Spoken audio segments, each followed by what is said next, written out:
அனைத்து நல்லுள்ளங்களுக்கும் வணக்கம். நான் ஆர்கே பேசுகிறேன். விக்மா சோமோட நெக்ஸ்ட் சேனல். வழக்கமாக உலக செய்திகள், இன்றைய சிறப்பு செய்திகள் சும்மா ஒரு இன்ச்சில் தான் இருக்குது. இன்றைய சிறப்பு செய்தி அவ்வளோதான். ஏன்னா ஷபாக் ஷெரீப் அவர்கள் 24 மணி நேரம் முடிஞ்சு அடுத்த 24 மணி நேரமே முடிய போகுது. அதாவது இந்த அமெரிக்கா ஈரானுக்கான அமைதி பேச்சுவார்த்தையில் அடுத்த 24 மணி நேரம்னு சொல்லி அடுத்த 24 மணி நேரம் முடிஞ்சு அடுத்த 24 மணி நேரம் வந்துடும் போல். நம்மளுக்கு வழக்கமாக இந்த கதைகள் தெரியும், பட் இருந்தாலும் நெருங்கியதாகவும் சொல்கிறாங்க. அவ்வளோதான், முடிஞ்சு போச்சு அப்படின்னு சொல்கிறாங்க. அதனால் நேற்று நைட்டு திடீர்னு ட்ரம்ப் அவர்கள் ஒரு பதிவு போட்டார். அது இல்லாமல் ஈரானில் என்ன ஆகி போச்சுன்னா, அராக்சி இருக்கிறார் இல்லையா, அவர் வீட்டுக்கு எதிராக பயங்கரமான ஒரு போராட்டம். நம்ம கைகள் ரொம்ப ஓங்கி இருக்கும்போது நம்ம ஏதோ கீழே போகிற மாதிரி எனக்கு தெரியுது, எப்படி நீங்கள் ஒத்துக்கலாம் அப்படின்னு ஒரு போராட்டம். இவர் ஏதாவது உள்ளே போயிட்டு அவங்களுக்கு சாதகமாக நடந்துக்கிட்டாரான்னு திடீர்னு சந்தேகம் வருது. அதனால் ஈரான் கையெழுத்து போட்டால் வேறு ஏதாவது பிரச்சனை வருமா? சுற்றி இருக்கக்கூடிய நிகழ்வுகள் என்ன? அல்பேனியாவில் போராட்டம் ஓயலை, பாகிஸ்தான் ஆக்குபைடு காஷ்மீரில் போராட்டம் ஓயலை, பலுச்சிஸ்தானில் போராட்டம் ஓயலை. இந்த மாதிரி பல அதிரடி தகவல்களை சண்டே அதுவுமா நம்மளை ஃப்ரீயாக இல்லாமல் இந்த மாதிரி பல அதிரடி தகவல்களை உங்களுக்கு கூட்டிகிட்டு போகிறேன். ஸோ வீடியோக்குள்ள போகிறதுக்கு முன்பு நீங்கள் நம்ம சேனலை சப்ஸ்கிரைப் பண்ணலாம், சப்ஸ்கிரைப் பண்ணிட்டு வாங்க. மறக்காம பெல் பட்டனை கிளிக் பண்ணி ஆல் ஆப்ஷன்ஸ் கொடுங்க. வீடியோ கொடுக்கலாம்.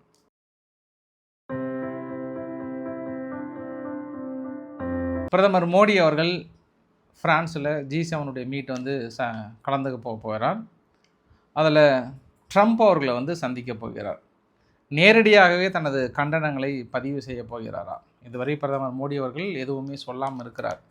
அதனால் தனது கண்டனங்களை இன்னும் ஸ்ட்ராங்காக பதிவு செய்யணும். அதாவது கண்ணை குத்துற கண்டனம் இல்லாமல், தனிப்பட்ட முறையில் கடும் கண்டனம் இல்லாமல் தனது எதிர்ப்புகளை இன்னும் வலுவாக கொடுக்க வேண்டும். காரணம் என்னவென்றால், நம்ம 3 மாலுமிகளை இழந்திருக்கிறோம். அந்த கப்பலை தடுப்பதற்கு பலவித வழிமுறைகள் இருக்கிறது. ஆனால் நேரடியாக தாக்கல் நடத்தி 3 மாலுமிகளை கொள்ளுகிற அளவுக்கு தைரியம். இதுவரை சீனா கப்பல்கள் மீது தாக்கல் நடத்தியதா, மற்ற கப்பல்கள் மீது தாக்கல் நடத்தியிருக்கிறாங்கன்னா, இந்திய கப்பல்கள் மட்டும் 3 அல்ல 4. எல்லாருமே 3ன்னு சொல்லுவாங்க, ஆனால் நான் 4ன்னு சொல்கிறேன். ஏன் அப்படின்னா, நமக்கு வர வேண்டிய ரஷ்யாவிலிருந்து வந்த கப்பல் ஒன்று சேர்த்தியும் அடிச்சிட்டாங்க. இது அமெரிக்காவின் திட்டமிட்ட சூழ்ச்சியா, இல்லை வேண்டுமென்றே நடத்தப்பட்ட நிகழ்வா, இல்லை தெரியாமல் நடந்த நிகழ்வா? முழுமையான விசாரணை தனது அழுத்தங்களையும் தனது கண்டனங்களையும் தனது எதிர்ப்புகளையும் வலுவாக பதிவு செய்ய வேண்டும். அதற்காக அமெரிக்கா கிட்ட போர் தொடுத்து போகலாமா அப்படின்னாங்கன்னா, இந்த சூழ்நிலையில் அது செட் ஆகுமா அப்படின்றது அதை நான் உங்கள் கையில் விட்டுறேன். நீங்கள் இந்த இடத்துல பிரதமராக இருந்தால் என்ன பண்ணியிருப்பீங்க அப்படின்னு உங்ககிட்ட ஒரு கேள்வி கேட்டுறேன். அவ்வளோதான், ட்ரம்ப் முடிச்சு தள்ளிட வேண்டியதான்ற முடிவு எடுப்பீங்களா, என்ன எடுப்பீங்கன்ற ஒரு கேள்வியும் கேட்டுட்டு, இந்தியா தனது எதிர்ப்புகளை எந்த அளவுக்கு பதிவு பண்ணுறாங்கன்றதை நம்ம பொறுத்து இருந்து பார்க்க வேண்டிய ஒரு சூழ்நிலை. நேற்று பாகிஸ்தான் பிரதமர் 24 மணி நேரம் கொடுத்து பல மணி நேரம் ஆகி போச்சு. திடீர்னு நைட்டு ட்ரம்ப் ஒரு எக்ஸ்ட்ரத்தில் போட்டார். அவ்வளோதான், இனி பாகிஸ்தான்ற பாருங்க, இவங்க ஈரான்கிட்ட எந்த நியூக்ளியர் வெப்பனும் இருக்காது. ஒன்று நாங்கள் போயிட்டு அதை தூக்கிட்டு எங்கள் நாட்டுக்குள்ளே டிஸ்மேண்டில் பண்ண போகிறோம், இல்லை அங்கேயே டிஸ்மேண்டில் பண்ண போகிறோம். இந்த ஸ்லீப்பி ஜோ பைடனும் அதற்கு முன்பு இருந்த அரசாங்கம் பெரிய அளவுக்கான நிதிகளை கொடுத்து ஒன்றும் இல்லாமல் பண்ணிட்டாங்க. ஆனால் நான் இன்றைக்கி சிறப்பாக முடிச்சிட்டேன். இந்த பணிகளை செவனையும் முடித்தது நம்ம beautiful B-2 bombers, brilliant pilot எல்லாமே டெஸ்ட்ராய் பண்ணிட்டாங்க. அவங்களோட எண்ணங்களை அழிச்சிட்டாங்க. ஈரானுடைய அடுத்த கட்ட திட்டங்களை அழிச்சிட்டாங்க. இனி மிடில் ஈஸ்ட்டில் ஒர்க் பண்ண போகிறோம். மிடில் ஈஸ்டனோட ஃப்யூச்சர் ரொம்ப ஸ்மூத்தாக கொண்டு போக போகிறோம். மிகப்பெரிய அளவுக்கு அமைதி திரும்ப போகிறது அப்படின்ற ஒரு அனௌன்ஸ்மெண்ட்டு. அடுத்து நீங்கள் விடிஞ்சிங்கன்னா போதும், ஸ்ட்ரைட் ஆஃப் ஹார்மஸ் ஓப்பன் ஆகிடும், எல்லாம் போகலாம். 1000க்கு மேற்பட்ட கப்பல் அப்படியே முடங்கி கிடக்கிறது. அவ்வளோதான், நீங்கள் கிளம்பலாம் அப்படின்னு ஒரு உத்தரவு கொடுத்துட்டாங்க. ட்ரம்ப் வழக்கமாக இந்த மாதிரி பதிவு இது 1001வது பதிவு. அவர் ஷபாக் ஷெரீப் போடுற அந்த 24 மணி நேரம் பதிவு பல 24 மணி நேரம் குறித்து போச்சு. இப்போ அவங்க தரப்புலேருந்து சைன் பண்ண போகிறோம், இறுதி பண்ணிகிட்ருக்கோம். ஆனால் நாளைக்கு கிடையாது, பண்ணலாம். அது இன்னும் ஒரு 6 மாதமாக கூட இருக்கலாம், 1 வருஷமாக கூட இருக்கலாம், இல்லை 5 வருஷமாக கூட இருக்கலாம். ஆனால் நாங்கள் பார்த்துட்ருக்கோம், ரிவ்யூ பண்ணிகிட்ருக்குறோம். ஆனால் இப்போதைக்கு இல்லை அப்படின்னு அவங்க தரப்பில் சொல்கிறாங்க. யார்? ஈரான் தரப்பில். மறுபடியும் கோட்டசாமி அடுத்து ஒரு எக்ஸ்தலத்தில் போகிறாரு. இந்த ஒப்பந்தம் ஏதாவது ஒன்று ஆகலைன்னா அடுத்த கட்ட நடவடிக்கை எடுக்க வேண்டியது இருக்குன்னாங்க. சரி, வழக்கமாக இந்த வெள்ளி சனி ஞாயிறு வந்துட்டாவே அப்படியே சாந்த சொரூபம் அமைதியாக போவோம். கரெக்டாக திங்கக்கிழமை ஃப்ரெஷ்ஷாக மார்க்கெட் ஓப்பன் ஆகும்போது ஒரு அடிப்பாங்க. ஒன்றும் இல்லை, ஒரே ஒரு 2 ஏவுகணை போடுவாங்க, 2 ராக்கெட் அனுப்புவாங்க, இல்லை 2 ட்ரோன் அனுப்புவாங்க. அவ்வளோதான் பொலபொலான்னு எல்லா மார்க்கெட்டும் அப்படியே சரிஞ்சு விழும். அப்புறம் ஒரு 2-3 நாள் அப்படியே ஸ்மூத்தாக போகும். உடனே புதன் வியாழக்கிழமைனா கோட்டசாமி கிளம்பிடுவார். இதோ வந்து விட்டது ஒப்பந்தம், அடுத்த 24 மணி நேரத்துக்கு தயார் அப்படின்னுவார். அதனால் பார்க்கலாம், நம்ம இந்த ட்ராமா எது வரைக்கும் போக போகுதுன்னு தெரியல. ஆனால் ஈரானுக்குள்ளே என்ன நினைக்கிறாங்கன்னா, அங்கே இருக்கக்கூடிய மக்கள் போராட்டத்தை முன்னெடுத்தாங்க. அராக்சி அவர்களுடைய வீட்டுக்கு வெளியே போராட்டம், திடீர்னு வெளியில் துப்பாக்கி சூடு நடத்தியெல்லாம் துரத்தி விட்டுருக்காங்க மக்களை. அங்கே மக்கள் என்ன நினைக்கிறாங்கன்னா, நம்ம ஹோல்டு ரொம்ப ஸ்ட்ராங்காக இருக்குது, நம்ம ஏன் அவங்கக்கிட்ட விட்டு கொடுக்கணும், நம்மக்கிட்ட அணு ஆயுதம் இருக்கணும், நம்ம ஃபண்டை வந்து ரிலீஸ் பண்ண சொல்லுங்கள். நம்ம ஏதோ அவங்ககிட்ட போய் எஞ்சன மாதிரி ட்விட்டை போட்டுக்கிறாரு அந்த மனுஷன், நீங்களும் போய் எதோ பேசிகிட்டு இருக்கீங்க. ஸ்ட்ரைட் ஆஃப் ஹார்முஸ் நம்ம கட்டுப்பாட்டில் இருக்கா இல்லையா? அமெரிக்கா திணறுதா இல்லையா? அப்போ முழுக்க நம்ம அப்பர் ஹேண்ட் இருக்கும்போது நம்ம ஏன் கெஞ்சணும்? அதெல்லாம் நகை அப்படின்னா நீங்கள் ஏதோ உள்ளுக்குள்ளே நீங்கள் போயிட்டீங்களா அப்படின்னு மக்கள் புரட்சி வந்து வெடிக்குமான்னு இன்னொரு கோணத்துலேயும் பார்க்குறாங்க. அதனால் ஈரான் வந்து யார் முன்னிலையில் கையெழுத்து போடுறதே யோசனை பண்ணுறாங்க. இப்போ வழக்கமாக பாருங்கள், அந்த கேலிபோஃபெல்லாம் வந்து பயங்கரமாக பேசுவார், அப்படியே ஒரு ட்விட்டாக போட்டு தள்ளுவார். மனுஷன் அப்படியே 2 நாளாக அப்படியே அமைதியாகிறாரு. இப்போ முழுக்க அராக்சி தலைமையில் உட்கார வைக்கிறாங்க.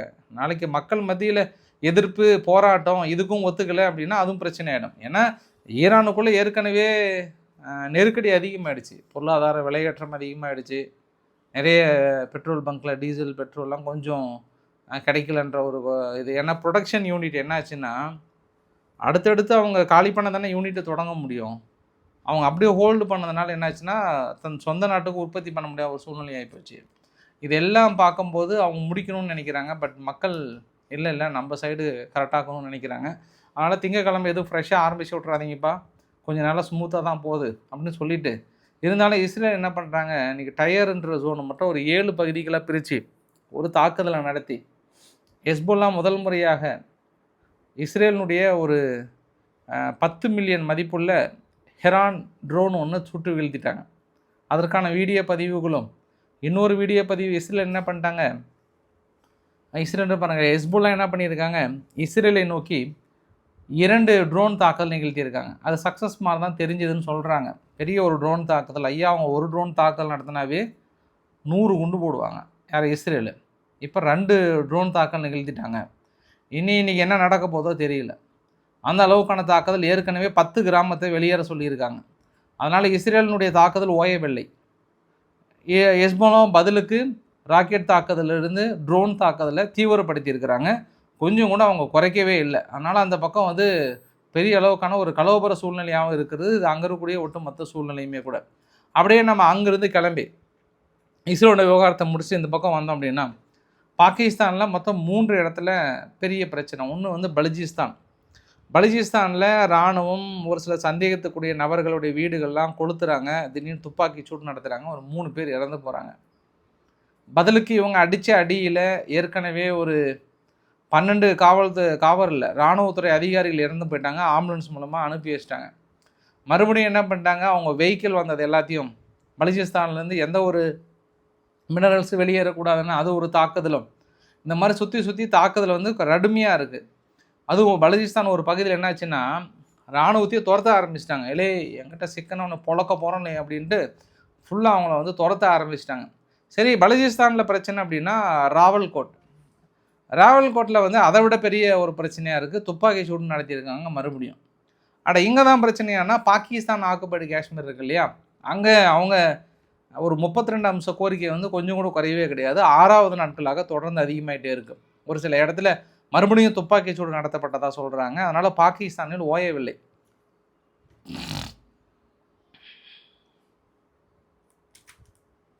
சுமார் 4 பகுதிகளாக பிரித்து தாக்குதல்லாம் மக்கள் போராட்டம் அரசாங்கத்துக்கு எதிராக தீவிரப்படுத்தியிருக்கிறது. இன்னும் கொஞ்சம் அதிகமாக இருக்கணும், அப்போ தான் நீங்கள் வெற்றி பெறுவீங்க. இல்லைனா உங்களுக்கு அந்த வெற்றி கிடைக்காது. இன்னும் தீவிரமாக இருக்கணும்.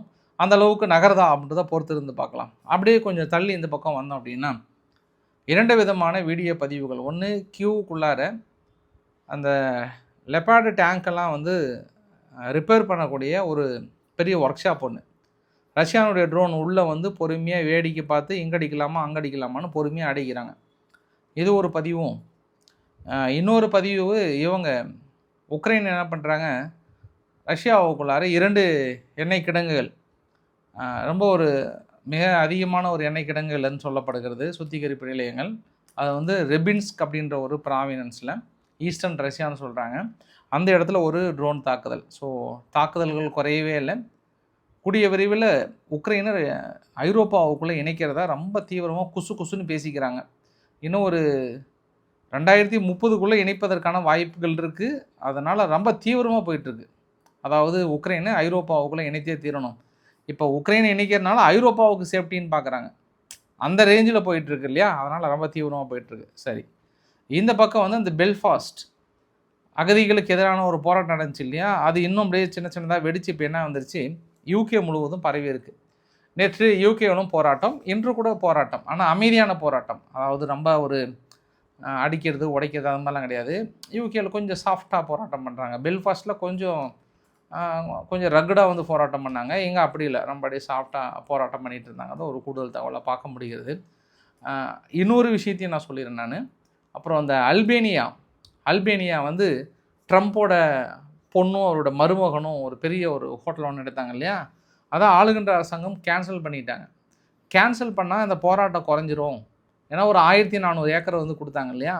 அந்த போராட்டம் அதுக்கப்புறம் என்ன ஆயிடுச்சு அப்படின்னா, அதிபர் ராஜினாமா பண்ண சொல்கிறாங்க. அதெல்லாம் கிடையாது, நீ லஞ்சம் வாங்கிட்டு தானே கொடுத்த, நீ லஞ்சம் வாங்கிட்டு தானே பண்ண, அப்போ ஆளுகின்ற அரசாங்கம் லஞ்சத்தை ஒழிக்க வேண்டும்.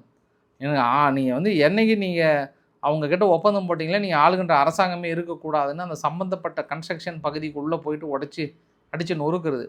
அல்பேனியாவில் தொடர்ந்து 18 நாட்களுக்கு மேலாக போராட்டம் மிக கடுமையாக வெடித்து கொண்டிருக்கிறது அப்படின்றது ஒரு கூடுதல் தகவல். தொடர்ந்து அவர் ராஜினாமா பண்ணுற வரைக்கும் நாங்கள் ஓயவே மாட்டோம் அப்படின்னு சொல்லியிருக்கிறாங்க. நேற்று வெகு விமர்சையாக உலகக்கோப்பை வேர்ல்டு கப் வந்து ஸ்டார்ட் பண்ணிட்டாங்க. அதில் வேர்ல்டு கப் நடக்கிறதுலேருந்து ஒரு 20 கிலோமீட்டர் தள்ளின்றாங்க. இதில் ஒரு 35 கிலோமீட்டர் தள்ளி ஒரு மேயரை ஒருத்தர் வந்து சுட்டிருக்காங்க. அதாவது மெக்சிகோவில் மேயரை வந்து சுட்டுட்டாங்க. அது வேர்ல்டு கப் நடக்கும்போது வேர்ல்டு கப் செராமனி ஒரு பக்கம், செரிமனி வந்து ஒரு பக்கம் பயங்கரமாக போகும்போது ரொம்ப ஒரு பாதுகாப்பு நிறைந்த பகுதியா அப்படின்ற மத்தியில் திடீர்னு ஒரு மேயரை வந்து சுட்டிருக்காங்க. ஒரு பெரும் ஒரு நிகழ்வாக பார்க்குறாங்க. மெக்சிகோவுக்கு என்ன கோபம் அப்படின்னா, இந்த சமயத்தில் தான் அந்த எல்லை பகுதியில் அமெரிக்கா தாக்கல் நடத்துறது, இந்த மாதிரி வேலைகள் செய்கிறது நியாயமான்ற மாதிரி இன்னொரு கோணத்துலேயும் பார்க்குறாங்க. ஏன்னா நேற்று வெனிசுலானுடைய ஒரு பகுதியில் ஒரு ட்ரக் கார்ட்டல் இருக்கக்கூடிய பகுதியை தாக்கல் நடத்திட்டு, மெக்சிகோவில் எல்லை பகுதியில் நேற்று தாக்கல் நடத்தியிருக்கிறது அங்கே அமெரிக்கா. அப்போது என்றைக்குமே ஒரு திருடனோ இல்லை ஒரு ட்ரக் கார்ட்டில் என்ன பண்ணுவான், அவன் தாக்கலைன்னா கோபத்தை வெளிப்படுத்த மாட்டானா? வெளிப்படுத்தி தான் தீருவான். ஸோ இவங்க ஏற்கனவே மெக்சிகோ தள்ளாடிட்டு இருக்கிற இந்த சமயத்தில் திடீர்னு ஆனால் வெகு விமர்சையாக செரிமனி வந்து பயங்கரமாக போயிட்டு இருந்ததையும் பார்க்க முடியுது. ஸோ இன்றைக்கு ஓரளவுக்கான தகவலை கவர் பண்ண நினைக்கிறேன். பிடிச்சிருந்தால் லைக் பண்ணுங்கள், ஃப்ரெண்ட்ஸுக்கு ஷேர் பண்ணுங்கள், சப்ஸ்கிரைப் பண்ணுங்கள். Ravikumar RK channel. நன்றி, வணக்கம்.